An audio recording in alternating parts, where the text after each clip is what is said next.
Hey guys, and welcome to the channel. I'm Zemor, the dad in DPS, and today we're back with another episode of Scrip My Pants, where I spend 2,000 scrip and see if we get something good. Either way, someone will be depressed today. Don't forget to like, comment, and subscribe. And now a word from our sponsor. If you need scrip, and you need it quick, head to Merg's Rusty Pick. I'm not Morgan Freeman. Mergs may be drunk, violent, unwanted advances will be met with shotguns. Alright, Mergs, give me the stuff and no one gets hurt. Bow, bow, bow. Well, I got hurt. Alrighty, so today we are going to be using some ranged weapons and let's see what we get. First off, we have Anti-Armor Snub-Nosed 44 pistol with VATS hit chance and 1 perception. Now this one isn't actually a bad roll on this. The pistols do have significantly less accuracy than your regular guns, rifles. So this does allow it to hit those shots. So does the 1 perception. It's not the best roll on there. I would have much preferred things like crit and, the bottom maybe VATS AP or something. Reload speed. There's any number of things, but it's not a bad weapon. Next up, we have the Assassin's Missile Launcher with action points with each kill and 1 agility. I don't think I even need to explain why that one is absolutely garbage, unfortunately. Then we have the Stalker's Short Combat Rifle with action points in each kill and invisibility when you're hitting things. Stalker's very, very poor effect because, it's just there's much better effects in the game. I don't know why it even exists. Action points, and invisibility, it's just very meh roll. Nocturnal Handmade with VATS hit chance and weapon breaks 50% slower. The problem I have with Nocturnal is that it is only 50% damage half of the time. Like, if you could... there's just such better effects out there. I just don't understand the need for it. It is a very poor and kind of lame effect, unfortunately. But it is what it is. Next up... Mutant Slayer's Short Ultra Sight Laser Pistol with last shot and 1 agility. Mutant Slayer's very poor effect because, again, any damage on specific enemies just isn't consistent on everything. Last shot, I mean, the magazine size in this is small, but at the same time, it's not going to give you much damage boost. There's nothing really worth doing it with. 1 agility, kind of lame. Nothing good so far, really. Ooh. Now this isn't a god roll, but this isn't a bad roll. So Quad Fixer with limb damage and breaks 50% slower. Now this is not a bad weapon. This is a weapon that I would probably give away because Quad Fixers are actually quite good. You're missing out on the faster fire rate, the explosive. There's a bunch of different effects that would be better in that middle bit, but it is, an okay roll for somebody who's looking for a quad and a weapon that will not break very slow. So yeah, I think I'll probably chuck this in our freebie bin of giveaway stuff. Next up, Nocturnal Bolt Action Pipe Pistol with last shot and VATS critical charge. Now this one, last shot, might actually be usable, but because of the Nocturnal on there, it's kind of a lame version of the weapon. Probably just going to script it because of that, but it's the other effects, like the last shot and VATS critical charge, are actually useful on this weapon because it has a relatively small magazine capacity. Executioner's Black Powder Rifle with replenish on each kill and 90% reduced weight. It's a pipe pistol, I think a pipe pistol, a powder rifle. I hate them. I hate everything about them. They are, they give me the rage. Okay, Vampire's 50 cal with bash damage and action point cost. Now, great first effect. Other 2 effects just let it down. Bashing damage on this is completely pointless. And action point cost, I tend not to use this with VATS. I mean, I know some of you out there do use heavies with VATS, but I just don't see it being very useful to this weapon. Unfortunately, I think it's mainly just script, but if you disagree, leave a comment down below in regards to that. Assassin's Short Pump Action Shotgun with damage while aiming and resistance while reloading. Assassins, you don't need it.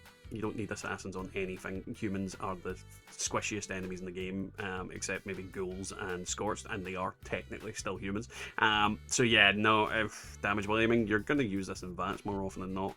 You can use it freehanding, but just sad weapon. Shotguns need buffed, let's be honest. Ooh, my fucking god. 2-shot auto grenade launcher with critical damage and bonus VATS critical charge. This thing's gonna hurt someone. This thing's gonna hurt someone. Unless they've still messed up explosive crits in, like, VATS. This is gonna hurt someone. Jesus Christ, that's terrifying. That's gonna hurt someone. Troubleshooter's short Gatling with VATS hit chance and 90% reduced weight. Again, Troubleshooter's not the best effect. At least it's got 90% reduced weight. This can be used in VATS, so the extra hit chance in VATS is decent, but that first effect just completely ruins the weapon altogether. I mean, you could use it against the new bosses coming out, but I don't think getting specific weapons for specific bosses is the way to go. Nocturnal Tesla rifle with action points with each kill and reload speed.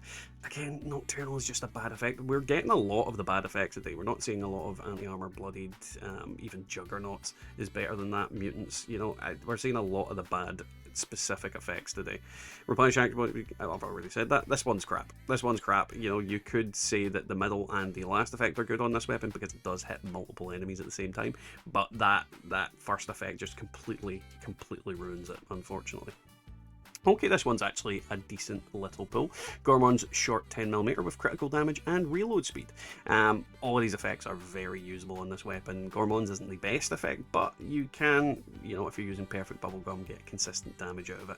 So it's definitely okay if you're running a gourmet build. It just depends on if you're specifically running that or not, but at the same time, there could be a better effect at that start point. Mutants is intrinsically better because most people will have the mutated cost on there, and it'll be 25% damage instead of 24. So Gormon's needs a buff. Definitely needs a buff. I think they need to put it up to like 75% health or 75% damage or something, because it's way too weak for what it is.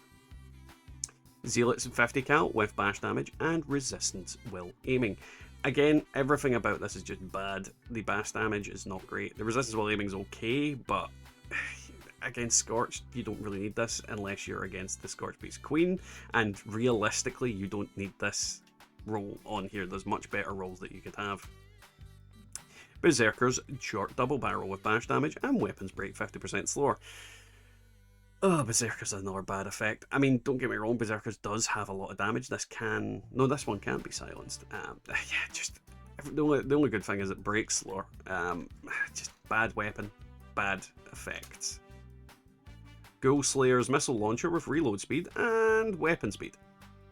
That is not usable. There's just so many bad effects on this weapon. I hate it. Oh god, we've got pretty much nothing today. Ghoul Slayers with damage while aiming and 90% reduced weight. This is just a lot of nothing for nothing. The other two effects are decent, but oh no. Last two.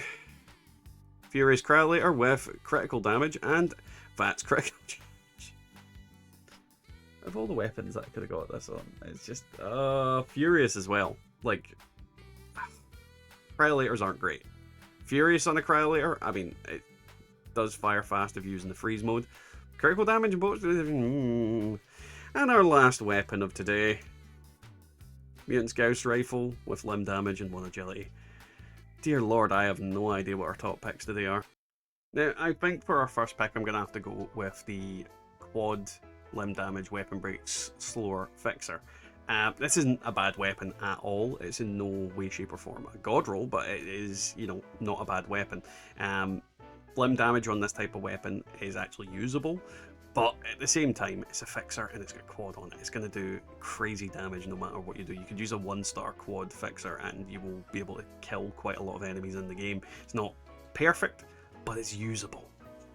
Now, I think for pick 2, we're going to have to go with the Gormon's short 10mm submachine gun with critical damage and reload speed. Now, the reason I'm picking this one instead of the fixer is this is technically a god roll for what it is. Now, it's not the best weapon on the list, but it is certainly the best roll for this weapon that we got today, essentially. Gormon's could have been much better, but critical damage and reload speed certainly are very good effects to have on here, so I'm quite happy with it. And I think no one's surprised with the actual top pick for today. Now, when it comes to 2-shot grenade launchers, I seem to get them an awful lot.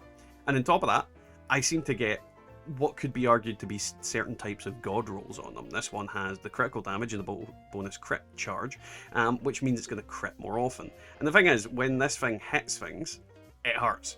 And if this thing hits things and crits, it should, in theory, hurt. I remember back in the day that crits were bugged with this type of weapon, where it would turn the explosions into just 1 damage. Don't know if that's still the case, but we'll definitely have fun trying to find that out. So yeah, that was today's video. If you enjoyed it, don't forget to leave a like, a comment, and subscribe. And yeah, not the best haul that we could have got from Scrip My Pants, but there are some usable weapons in there, and there is something to go into the giveaway pile for you guys to potentially get a hold of. Either way, guys, we'll catch you all next time in the Wasteland. Feeling the heat.